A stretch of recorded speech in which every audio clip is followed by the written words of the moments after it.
Well, good evening and welcome. I'm Trevor Morrison. I'm the Dean of the Law School, and I am delighted to welcome you all here for this year's James Madison Lecture. The Madison Lecture is a hallmark event at the Law School, one of our longest-running lecture series and our most prominent public lecture. The lecture series began in 1960, and with the inaugural Madison Lecture presented by Supreme Court Justice Hugo Black. And in that lecture, he famously illustrated his theory of the absolute protection of free speech. So the lecture has a long history of distinguished jurists coming here to NYU Law and giving their views on the most pressing matters of our time in law and policy, especially constitutional law, but other areas of law as well. The lectures are designed to enhance the appreciation of civil liberty and the strengths and strengthen our sense of national purpose. The series provides a forum for our community to hear our nation's leading jurists present their vision of the law and its role in our society. The Madison Lecture is a wonderful tradition here at the Law School, in part because it is an opportunity for us to welcome members of the judiciary here to NYU Law, as we have done every year since 1960. And tonight we welcome the Honorable Bernice Donald, Circuit Judge of the United States Court of Appeals for the Sixth Circuit. Judge Donald, we are so grateful to you for joining us here this evening, and we look forward to hearing your lecture, whose title is Judicial Independence, Collegiality, and Dissent in Multi-Member Courts. Nothing interesting there.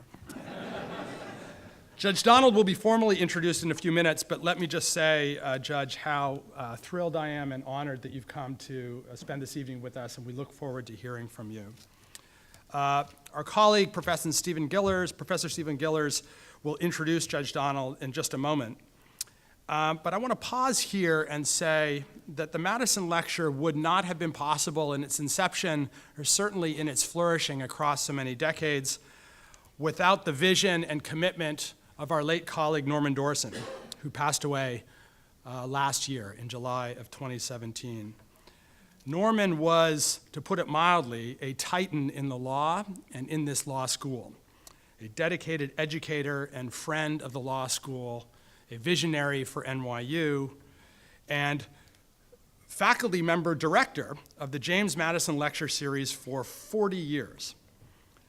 He was tremendously influential through this lecture series, among many other things. His longtime leadership of this lecture is just one of the many ways that he contributed to the intellectual life of the law school, and in many ways defined the intellectual life of the law school. Norman's lifelong dedication to civil liberties has had a profound influence on this law school, on this university, and on American law.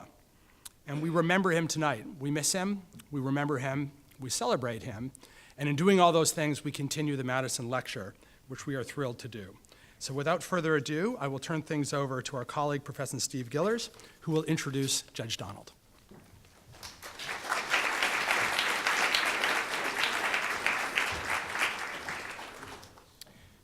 Thank you, Trevor. Judge Donald, in addition to her judicial career, we learned at lunch today, started life as a lawyer in legal services and criminal defense. And before she went on the federal bench, bankruptcy, district court, and in the last 7 years, the circuit court, she was a state court judge in Tennessee. Remarkable career so far.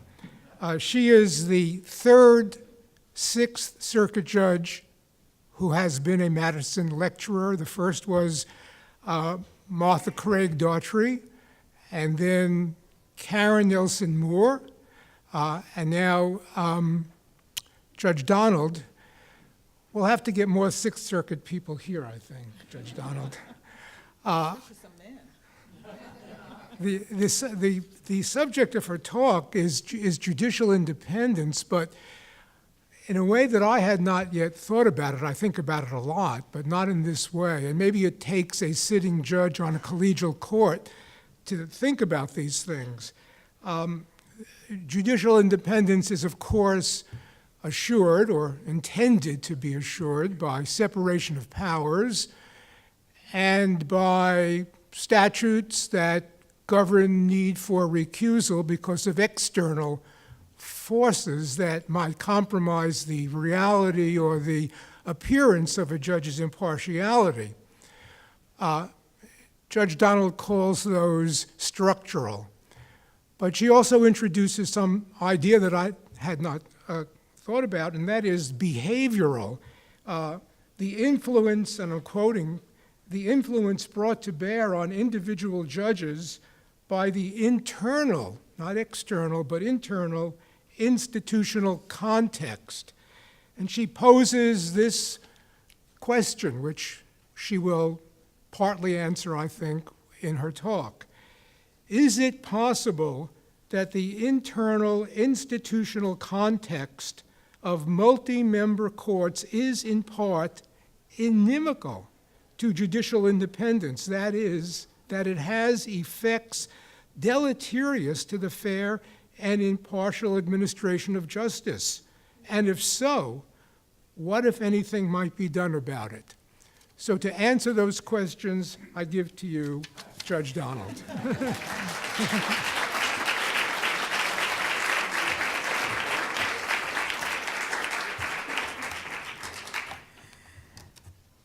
Good evening.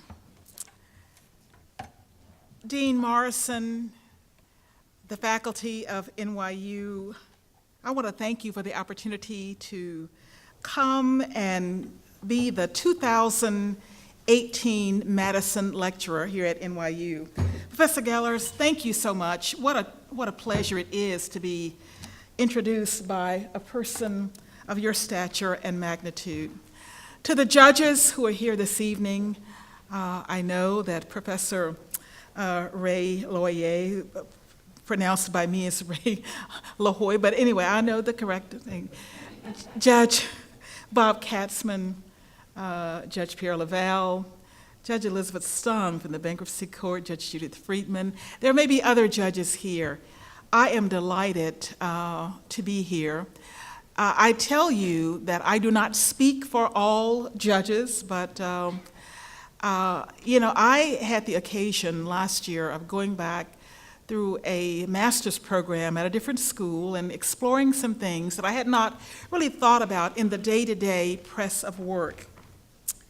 And I know the tremendous faculty here at NYU has written on these things and more. And I want to say at the outset that many of my remarks this evening are rooted in some of the literature of the Academy on studies about judicial dissent and judicial independence. And so I have to give attribution. Because we only have limited time, I'm not going to, throughout the talk, give you citations for much of what I say, but there is a corresponding written document which has all of the citations, and you may refer to that. I have been really fortunate throughout my judicial career to have wonderful legal assistants through the person of law clerks. Some of them have been from NYU, and they have all been excellent, so I thank you, the faculty, for sending me great help. Others have been from other schools, but they've been phenomenal, and some of them are here tonight. And I want to ask my law clerks, as I call the names of those I've greeted already, and ask you to stand. My first NYU law clerk is here, Craig Johnson. Craig, would you stand, please? Diane Lucas is here. She went to undergrad at NYU and went to law school at Harvard. Okay. Agatha Cole is here, and Agatha graduated from the Cardozo School. Are there any other of my former law clerks in the audience tonight? Okay, there are many. Oh my gosh. Nicole, pardon me, I have glasses here, but I don't have them on. I'm sorry. Nicole Triplett, thank you very much. She's here doing wonderful. Good evening. Good. Chevelle Mintz. Oh, wow. Memphis Law. Thank you so much. Okay. So as I said, I've had wonderful help, and all of my law clerks were supposed to be up near the front so that I could see them and I wouldn't have to embarrass myself. But so it's fantastic, and I hope to have future law clerks from this great school. So I want to talk about dissent tonight. You know, we turn on the TV or open the paper, and everyone talks about division. When we think about the court, we think about the court as an institution populated by judges of different views. But dissent has been variously praised as, in the words of Justice William O. Douglas, the only thing that makes life tolerable for a judge on an appellate court. It has been derided by some as being ankle-biting. It has been characterized as fun by Justice Robert Jackson, as liberating by Judge Patricia Wald. Dissent has been revered as recording prophecy and shaping history. Justice Felix Frankfurter, while conversely being faulted, has viewed rather dissent as being faulted for being a bother, he opined that it often frayed collegiality and observed that it usually had no effect on the law. Judge Richard Posner was of a similar view. Judge Learned Hand went on to condemn dissent as disastrous, a disastrous signal of a court's disunity.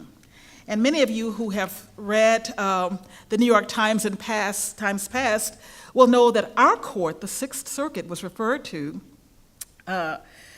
President Revesz, as the most dysfunctional court in the nation. Now, that was before I came on the court. We are now a well-functioning collegial court, and I'd like to think I had something to do with that. But this fascinating, historic, and inspiring phenomenon is a unique characteristic of the judicial profession, and in particularly of multi-member courts that are, in fact, appellate courts.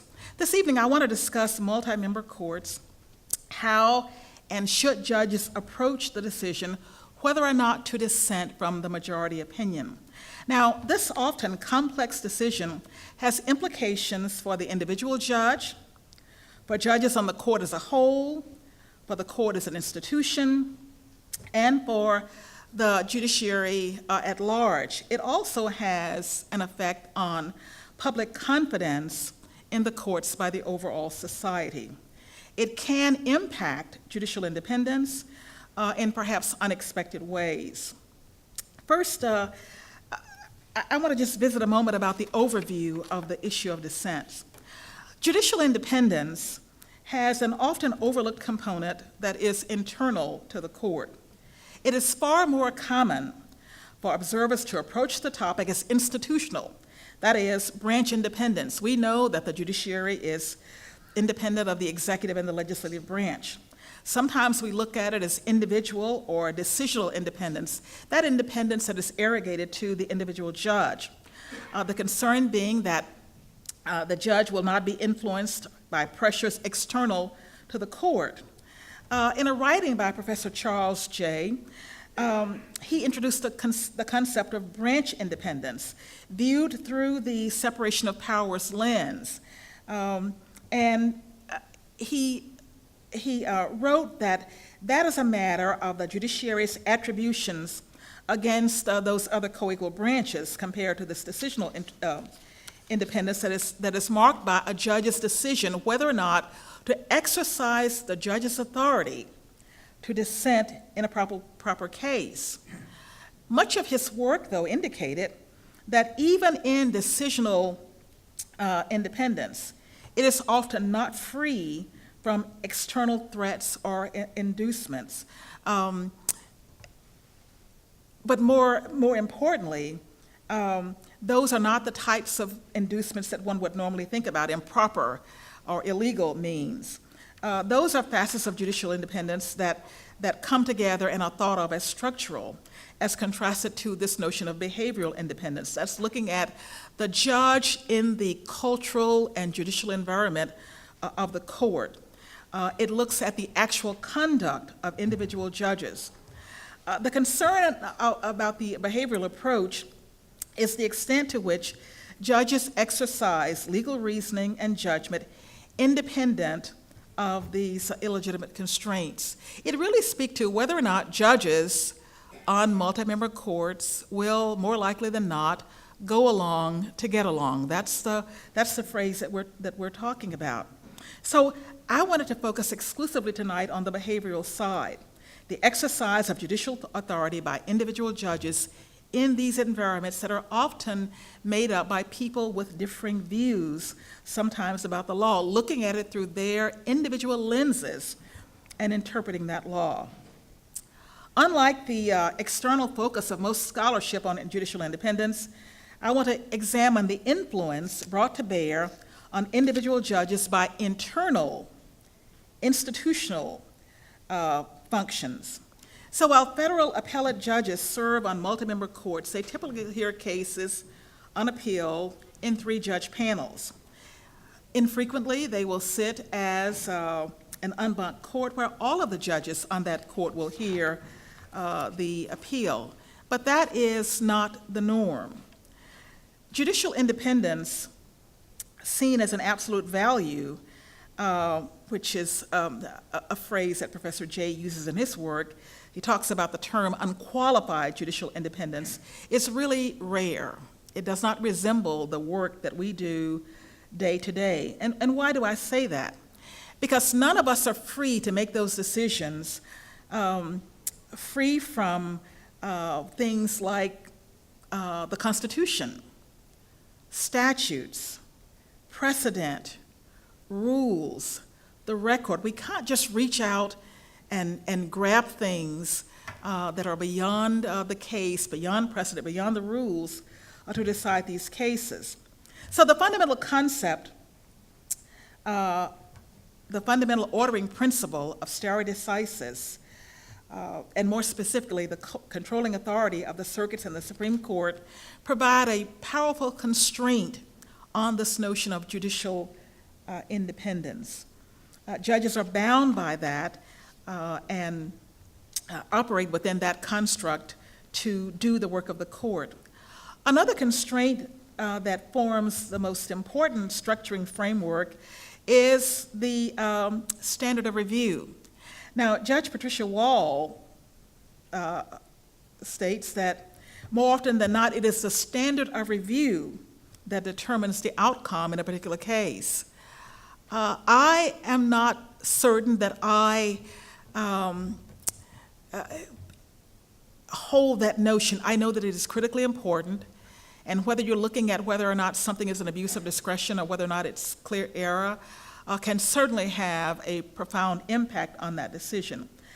But it's the more often than not phrase that I probably would quibble with. Rules are not the sole boundaries around the exercise of a judge's authority.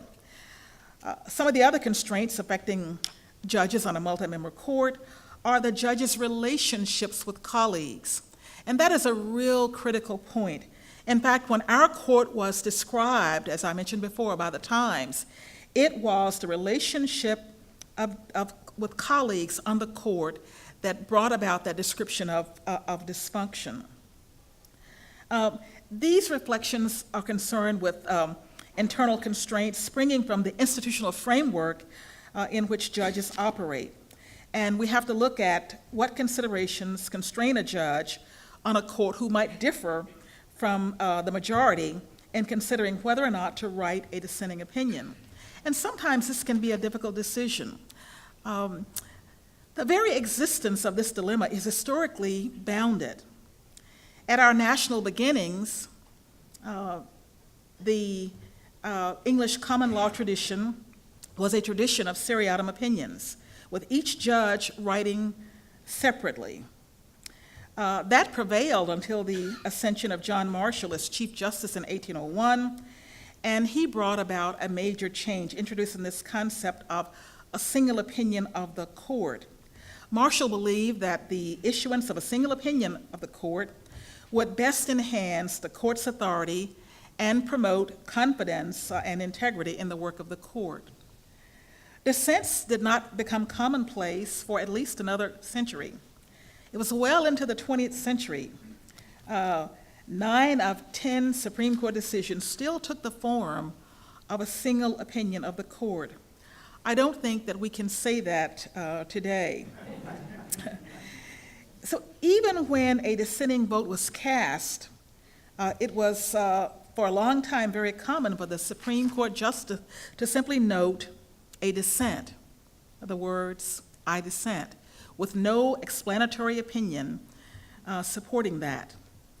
In 1925, after the passage of the Judiciary Act, which gave the Supreme Court more control over its docket and was intended to reduce the workload of the court, that gave rise to the specialized constitutional court that we enjoy today.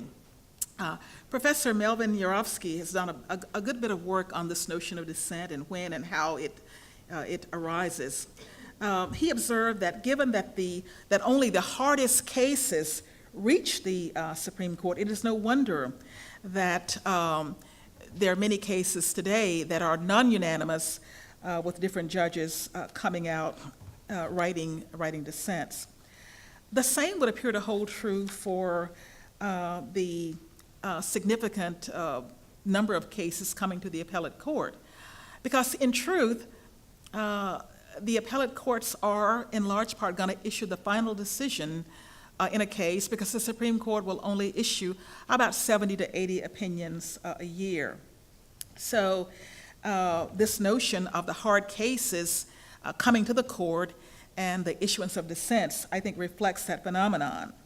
I think also increased diversity, not just racial or gender diversity, but diversity of other means, provides a basis for some of what we see there today. So I want to look at the decision to dissent on an institutional level. So dissent, except for on the Supreme Court, is generally an individual act. When you're hearing a case as a three-judge panel, there have to be at least two of you to agree to get the majority. So it's an individual act. But on the three-judge panels, dissent has to then be individual. So before exploring the individual judge's decision to dissent or not to dissent, I want to look at some of what has been described as the institutional cost implicated by the entry of a dissenting opinion, costs that militate in favor of carefully weighing the advisability of writing separately. Now, when I talk about these, you may say, well, that's just common sense. That's not an institutional cost. It's just the way things are. But the Academy has looked at two phenomena that they describe as cost of dissents. The first is public credibility, or the prestige of a particular court.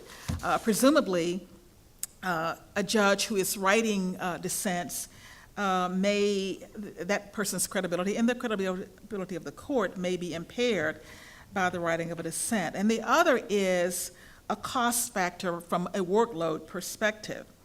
The professors note that dissents are generally 20% longer than an opinion with no dissent. Now, at the Supreme Court, it can sometimes be a lot more than 20%. Think about the Carpenter case that arose out of the Sixth Circuit and went to the Supreme Court. This is the cell site data location case. Chief Justice Robert issued the majority opinion of the court, and that majority opinion was 23 pages long.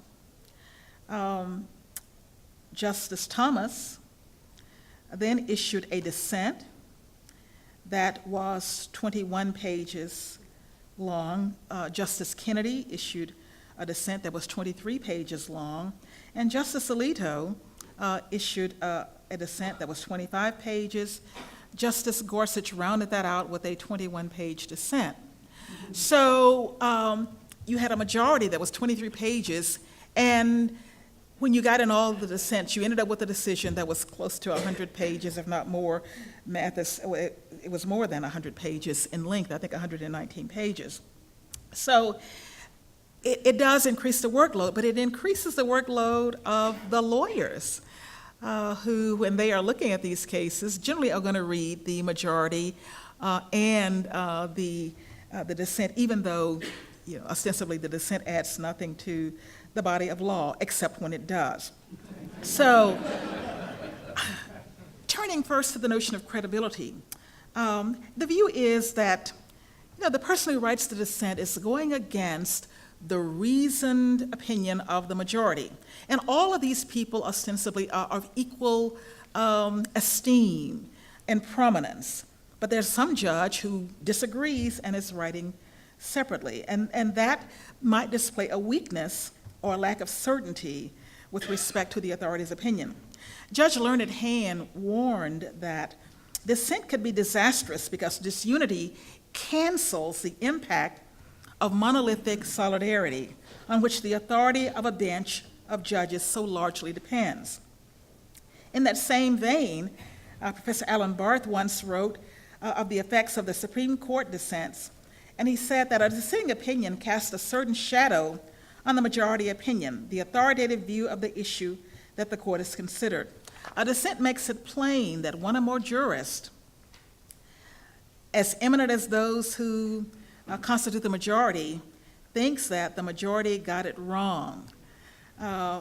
Sometimes that may be troubling, but sometimes judges, I think, don't see that. Justice Marshall said, you've got to do what you think is right and sometimes go your own way. Dissents can be seen as a confident show of strength by the court, and that's a view held by Justice Ruth Bader Ginsburg. The majority may play a part in whether a dissent occurs. In the words of Supreme Court historian Percival Jackson, he said the judge who writes for the court must not roam the fields. On the contrary, the judge must weigh his words within the ambit of discretion so that he may secure agreement from his fellows, and he has to avoid confusion and uncertainty in order to obtain unanimity, but also to command respect.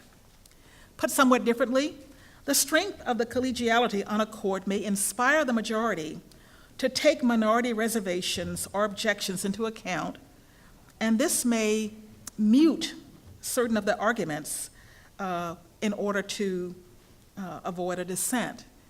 And in that instance, it goes back to whether or not the judges who are making up that majority are really holding fast to their view of the issues in that case. The need for certainty for courts to decide cases in such a way that the law is clear and persons may adjust their behavior according to predictable rules is one of the factors weighing against dissent.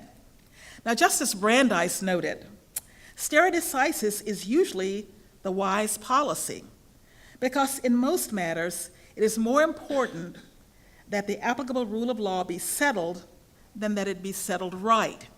Now, before you gasp, I am certain that Justice Brandeis was not saying that it was better to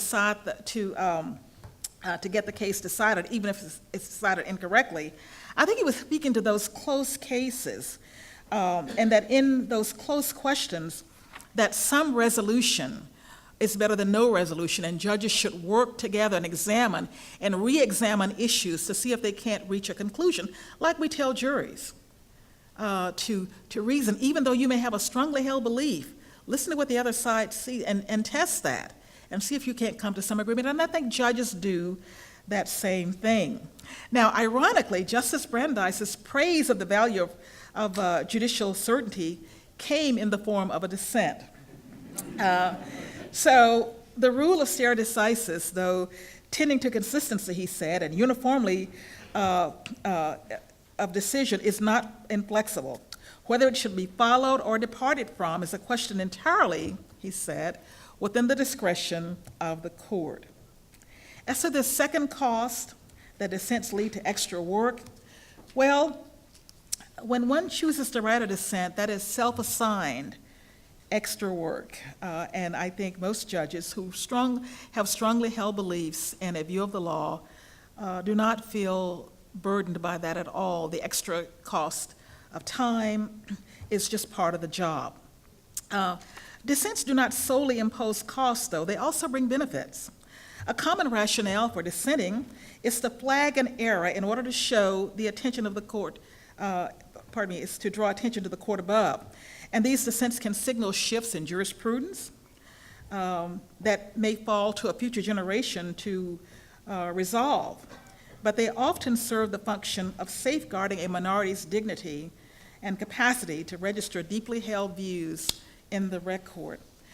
Think about cases like Dred Scott, cases like Justice Harlan's dissent in Plessy versus Ferguson, or Justice Jackson's dissent in Korematsu versus the United States. These dissents add nobility to both legal and national history, salvaging by their note of moral and legal clarity, hope for and confidence in the future. Last year, I believe, or it could have been this year, I went to the investiture of a new judge on our court, a judge by the name of John Bush. And he had he had a number of dignitaries in the audience, but two of which were in the United States Senate, Senate Majority Leader Mitch McConnell and Judge Rand Paul. This judge was from Kentucky. And I won't bore you with Senator McConnell's comments at the investiture, but Rand Paul made some comments that I thought were actually, for me, surprising, and they resonated, because he talked about the power and the importance in the preservation of dissent. He mentioned that sometimes, in the cases of dissent, they mark the writer's view of history and where things ought to be, and sometimes it takes society a while to catch up. And he specifically talked about Korematsu and about Plessy. And I thought, given that he's a non-lawyer, that I was really pleasantly surprised and moved by those statements. Some people talking about dissent use some surprising comments, and if I could sing, I would sing a bit of this to you. Judge Diane Wood of the Seventh Circuit uses some of the lyrics of Kenny Rogers' song, "You Got to Know When to Hold 'Em and When to Fold 'Em." She talks about a judge having to know when to dissent, that is, to hold them, and know when to go along with the majority or to fold them. But she says sometimes, as a third option, sometimes you have to reshuffle. And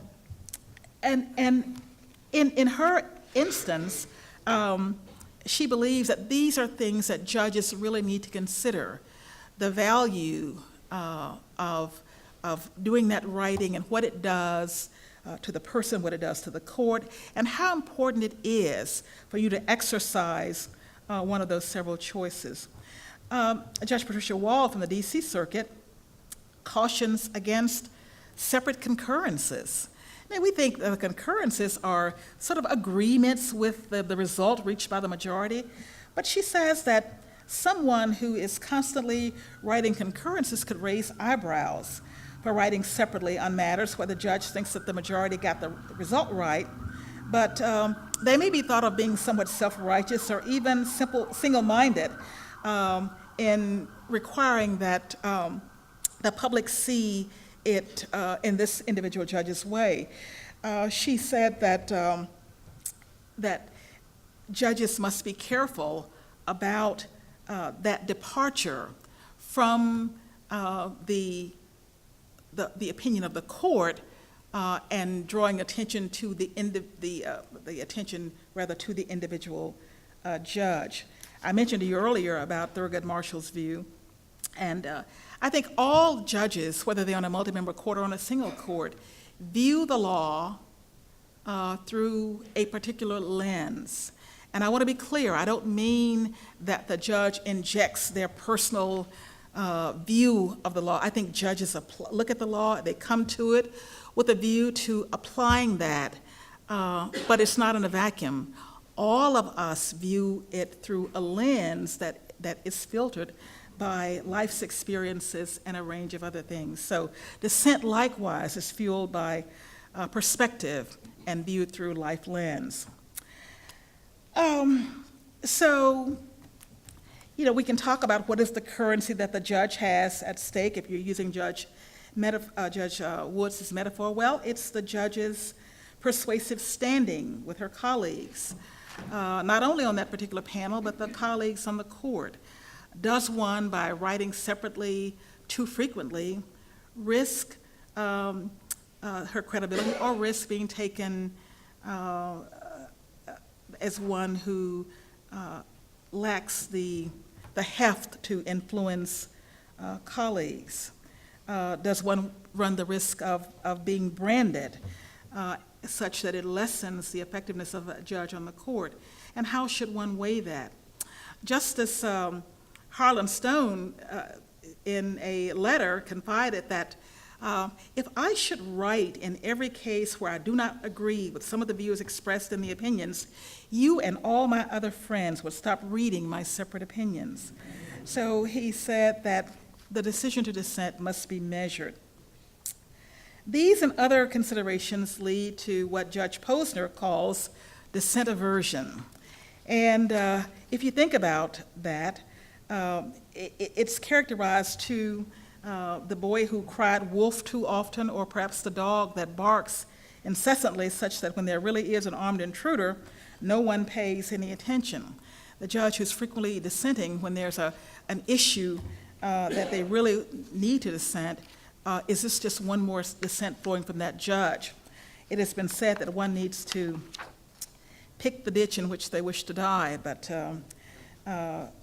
most of those dissents don't come down quite that harshly. So I think we need to avoid assuming that too much is at stake in the judge's decision. Framing the questions in certain ways presuppose that the judge's viewpoint is in the minority, but where one of two judges or one of several judges on the court's viewpoint is in the minority, it is imperative that at least one of those judges is able to get at least one other vote, or else we have no decision in that case. And the parties come to the court with an expectation, reasonable, I believe, that they will get an answer to whatever the complex question is that is brought to the court. Most judges take the work seriously, they take the writing seriously, and they take writing separately very seriously. I mentioned before that one has to be careful about the voice that sounds repeatedly in dissent. There's a troubling question that arises as to whether the sort of pragmatic calculus that we're talking about here, involving considerations of collegiality and the currency of individual judicial credibility, constitutes a double-edged sword. The multi-member court is a social environment where judges are not exempt from the pressure to conform with other human beings, other judges on the court, though certain characteristics of the judge's professional status may reduce that likelihood somewhat. I talked to students a little bit this afternoon, and I was telling them about the makeup of our court. We are a 16-member court. President Trump has confirmed 6 judges to that court in the 2 years he's been on the bench. And obviously, that has changed the court somewhat. And the students wanted to know, how do you operate in an environment like that? Does it lead to more frequent dissents?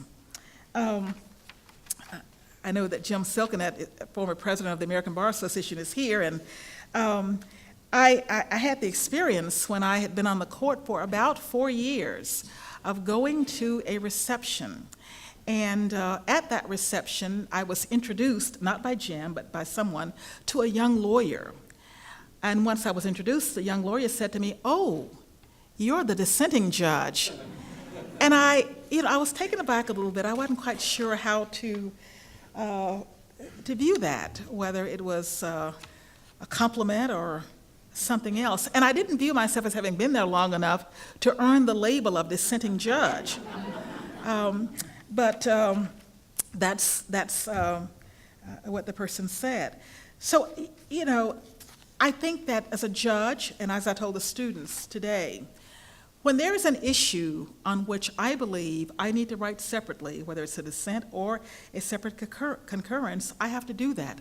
Because I am sworn to my oath to do justice and to view the law. Most cases that come to our court, most cases are not the kinds of cases on which the issues are such that you're going to have separate writings. But when there is a case where a separate writing is warranted, I think the judge owes it to him or herself to write. And that's my practice. The logic of judicial choices in a collegial environment seems to lead to judges voting sometimes against their own legal conscience, that is, going along on a situation perhaps where they don't agree, but it doesn't violate, a personal oath. As I said before, I don't think most cases warrant that, but I'm sure it does happen. And there have been cases where, perhaps I had a somewhat different view, but in listening to my colleagues, and I think it is important to listen, I've been persuaded that perhaps the view that I had is not so strong that I can't join an opinion without sacrificing personal integrity. And I think that there is nothing wrong with that, but am I, in that sense, giving up a measure of independence in order to come to a majority opinion? Justice Charles Evans Hughes acknowledged that published dissents detract from the force of the judgment, while unanimity promotes public confidence in the judgment. But he cautioned that in the Supreme Court context, unanimity, which is merely formal, is recorded at the expense of strong conflicting views, that is not a desirable outcome of the court, and it must be avoided except in cases of last resort. So dissent imposes cost, but it also contributes value. And some dissents foreshadow the law.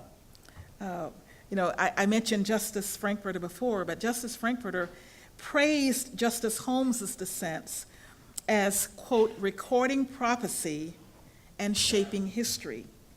Justice Cardozo also expressed the prophetic role of dissent, saying that the voice of the majority may be that of force triumphant, content with the plaudits of the hour, and reckoning little of the morrow.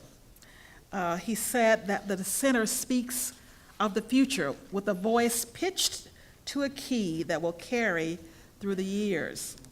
He noted that the dissent can also challenge a majority that has come to a decision to strengthen that reason by having it tested by people of different views. It can, in fact, become stronger, or the dissent can point out weaknesses in that majority. So, in many cases, by the presence of that dissent, the majority is obligated to offer reasons and consider positions that perhaps the majority opinion had not contemplated. And in this case, dissent serves the interests of justice. Now, it is possible that the internal institutional context of multi-member courts is, as Professor Geller mentioned, inimical to judicial independence, that it has effects that are deleterious to the fair and impartial administration of justice. And so what are we to make about that? So I'm going to talk a little bit about that, and then I'll sort of move forward. We have to also consider the possibility that the sorts of calculations that we are concerned about here actually have a positive feature on these multi-member adjudications, that there is a policy interest in enhancing public credibility of the judiciary, and therefore the dissents can have a salutary effect. It seems clear that dissent aversion can impose cost on law and society. Society can look at courts where there are frequent dissents and believe that we mimic society at large, that we are divided, that we are tribal, and that would be an unfortunate outcome. The burden of deciding whether to dissent or not, as I said, is borne disproportionately by the jurist who happens to dissent, but that dissenter has to be mindful of the power of that dissent. I think that a dissenting judge wants to make certain that they are guarded in the tone and vehemence, and that dissent stays grounded in the law and does not attack the person, because that's when I think the institution suffers. Late in Justice Thurgood Marshall's career, as the court changed from the Warren Court and moved, I think, across the spectrum to a more conservative position, he found himself writing more frequently in dissent, and some of those dissents had an air of frustration in them. I'll talk a little bit now about the judicial dissent as an output, but I'm only going to say a couple of things about that and then move on.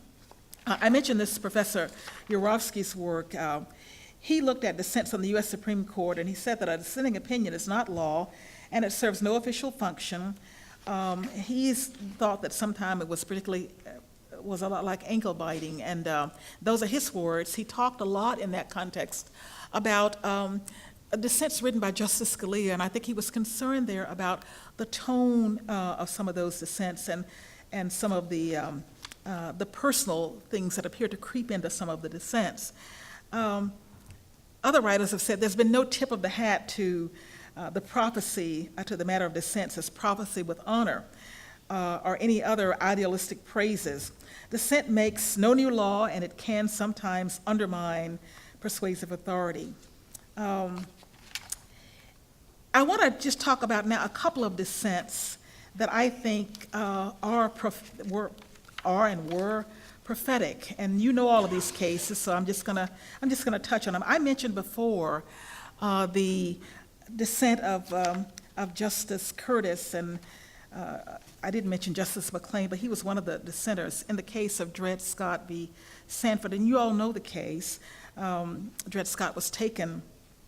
He was a slave from Missouri whose master took him north into Wisconsin Territory, and he went into court to actually sue for his status as a freedman.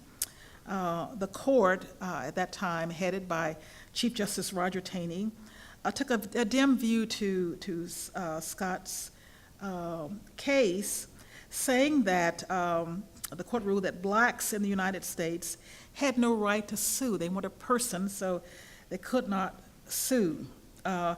Justice Taney went on to remark in that famous phrase that a black man in the United States had no rights that a white man was bound to respect. And even though that opinion was 7-2, there were two dissents, one by Justice McClain, who said that being born under the Constitution and laws, there was no requirement for naturalization, that person born under the Constitution is automatically a citizen of the United States. Now, his dissent did not carry the day, but it was a wonderful clarion nod to the future and to the Constitution. Justice Curtis, another justice, said that when a strict interpretation of the Constitution, according to the fixed rules which govern the interpretation of laws, is abandoned and the theoretical opinions of individuals are allowed to control its meaning, we have no longer a Constitution. We are under the government of individual men who for the time being have power to declare what the Constitution is according to their own views of what it ought to be. Plessy versus Ferguson, 1896. That case dealt with the separate but equal facilities doctrine, and that also was a 7-1 decision, holding those facilities did not violate the equal protection laws. Justice Harlan issued a dissent in that case, saying that our Constitution is colorblind and neither knows nor tolerates classes among citizens.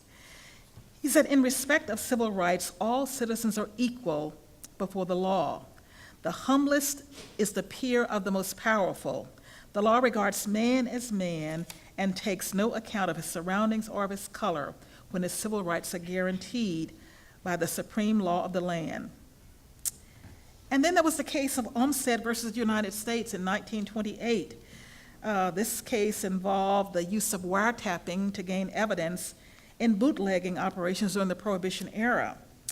The court, in a 5-4 decision, sanctioned the wiretapping, and Justice Brandeis took the lead in dissent, promoting the idea of a right of privacy implied by the Constitution. He also warned that we should not have different laws for law enforcement that were not applied or accorded to the ordinary citizen. And I won't read you his words because they are somewhat lengthy. Stepping forward to 1944 in the Korematsu case, as you know, shortly after the Pearl Harbor attack, the Roosevelt administration authorized Executive Order 9066, forcing the internment of all people of Japanese descent on the West Coast. And Fred Korematsu deliberately violated that law to challenge the law. He alleged that his Fifth Amendment right to due process had been denied, and the court obviously upheld this order on military necessity.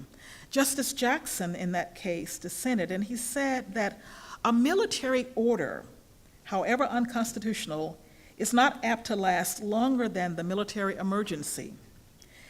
He said that, but when a judicial opinion rationalizes such an order to show that it conforms to the Constitution, or rather rationalizes the Constitution to show that the Constitution sanctions such an order, the court for all times has validated the principles of racial discrimination and criminal procedure and of transplanting American citizens. Just a couple of more. We all remember the FCC versus Pacifica Foundation case in 1978. George Carlin's 7 words that could never be said on television. And the court sanctioned the FCC's regulation of that speech, saying that it was not violative of the, pardon me, that the government's regulation was not violative of the First Amendment. But again, the dissent in that case, written by Justice Brennan, he said the court's balance of necessity fails to accord proper weight to the interests of listeners who wish to hear broadcasts the FCC deems offensive. It permits majoritarian taste completely to preclude a protected message from entering the homes of a receptive, unoffended minority. But the real words that I love in this opinion, he said that it is only an acute ethnocentric myopia that enables the court to approve the censorship of communications solely because of the words they contain. Powerful. And finally, Lawrence v. Texas, where a Texas statute prohibited sodomy and was challenged in the Supreme Court.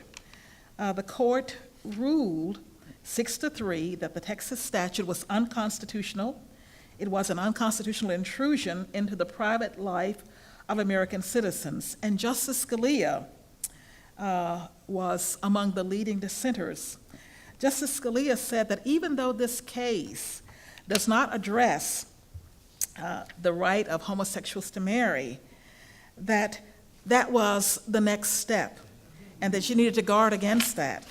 And his opinion, his dissent, was really prophetic, because in 2015, the Supreme Court in Obergefell versus Hodges legalized gay marriage nationally. So Scalia's dissent was compelling, and perhaps some of the rationale in there was persuasive. So, these characteristics of dissent, I think, recognize that dissents, while they're not the majority, they can perform a number of essential functions. They point to the unique qualities of judicial dissent and suggest the importance of the stakes when it comes to a judge's decision whether or not to vote with the majority or to dissent. They impact sometimes collegiality, but I think if a court has a healthy court environment, then it can withstand that dissent. So in my final couple of minutes, I would just make a comment about collegiality versus dissent, sort of rethinking this binary choice. The notion of dissent as being opposed to collegiality, I think, is a misstatement. I think that you can disagree and still be collegial if people have respect for the colleagues on the bench and their right to hold a different view. And I think that's what we have to get to. People are made up on the court of different personalities, different ideologies, different views, all coming together to decide important issues that impact society in large and small ways. It would be a mistake to judge or to regard a judge who happens to be in the minority in deciding a case as having some sort of absolute duty to be silent when that judge disagrees with the majority. Each judge has the right to express their view of the law, but it should be about the law and not about the person. And I think if any of us can be hardened by anything, I think it can be by the relationship between Justices Ruth Bader Ginsburg and the former Justice Scalia, people who could not have been more different in their view of the law, but who were such friends off the bench. And I think neither, because of their positions, ever lost respect for the other because of a dissent. So rather than thinking of collegiality and dissent as a binary, as mutually exclusive, it is possible and salutary to regard collegiality as a quality that may be present or absent even in the face of dissent. It's important for judges to have a wonderful command of the language so that we can persuasively, eloquently, and respectfully make those dissents.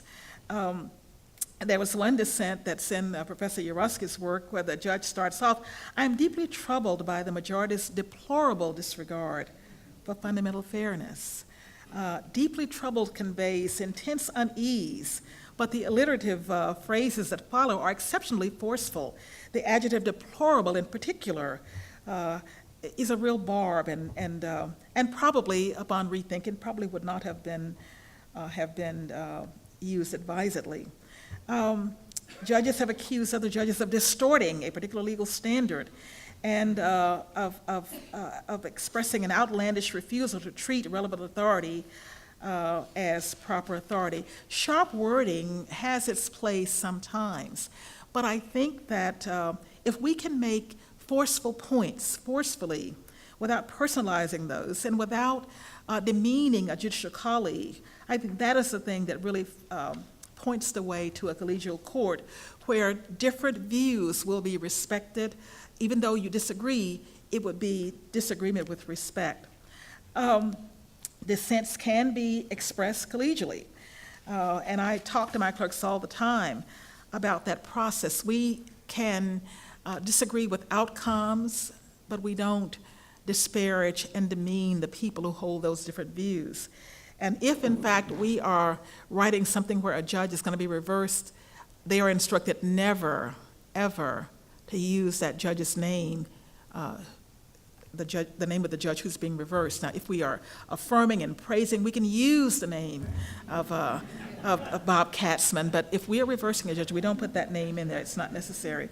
So there are a lot of things that we can do to make sure that we create that environment where dissent is respected and occupies a proper place. In personal and institutional realms, dissent can manifestly have cost. We know that, but those costs are costs that are worth paying. The right to dissent is precious, and the reasons are often compelling. It may seem paradoxical, but perhaps the deepest value of that right is such that to safeguard it requires extreme prudence and moderation in its exercise. So there are hard decisions that have to be made, and we will make them. Those decisions will differ depending on the type of case. So we might call it a judgment upon one's judgment in deciding whether or not to write a dissent or whether to write even a concurrence. But it is this higher judgment exercise with the long view to the best interests of the court that I think judges are really concerned about. As judicial officers and members of our state, local, and federal courts, and as members of local, state, and national communities, we do well when we exercise our judgment carefully and responsibly, with respect for our colleagues, but with fidelity to the law that we are charged with discharging. The greater the behavioral independence of each judge, the more meaningful a judge's agreement when it comes. Acquiescence to the majority out of obligation or felt pressure to confirm ill serves justice. Every judge takes an individual oath, and we must give fidelity to that oath. Genuine assent draws from the wellspring of legal conscience, and freely given is a wholly different matter. So the right to dissent, reinforcing as it does the value of assent, emerges in this light as a pillar of judicial independence. Having said that, there are difficult cases, And I want to leave you with the words of Justice Thurgood Marshall. It is not on the dissent in a judicial opinion, but it's about dissent generally.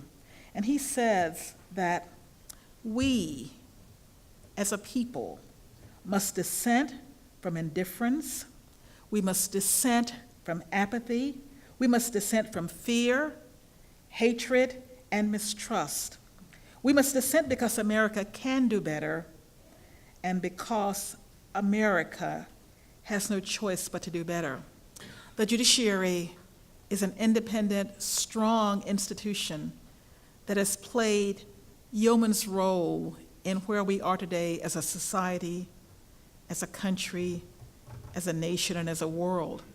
And I hope that every judge and every lawyer and every litigant of any kind honors their place in the legal profession and in upholding and giving sacred credence to the rule of law.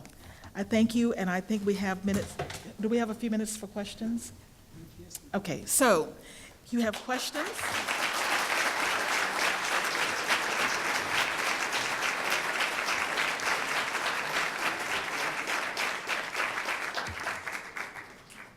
Yes. Are we standing or are we talking?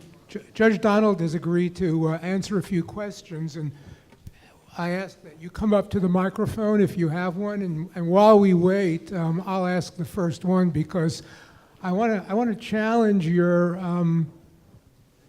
optimism, and I hope we've seen in the country incredible divisiveness generally, hostility. Polls say that people would rather their child marry within their political party than, well, I'm getting that backwards, but they would be more concerned if their child married outside the political party than married outside their religion. The language, the tone people are using, the cleavage, the divisiveness politically, how confident can you be that that won't percolate into the courts? You say that more than 1/3 of your court has been appointed in the last 20 months. Given what's happening nationally, what will prevent that divisiveness from emerging among multi-member federal courts? I think that the individual judges on the court have to work harder to create an environment of respect and of trust. I think that if you cannot respect and trust your colleague, it is difficult for you to look at their different view and respect that view.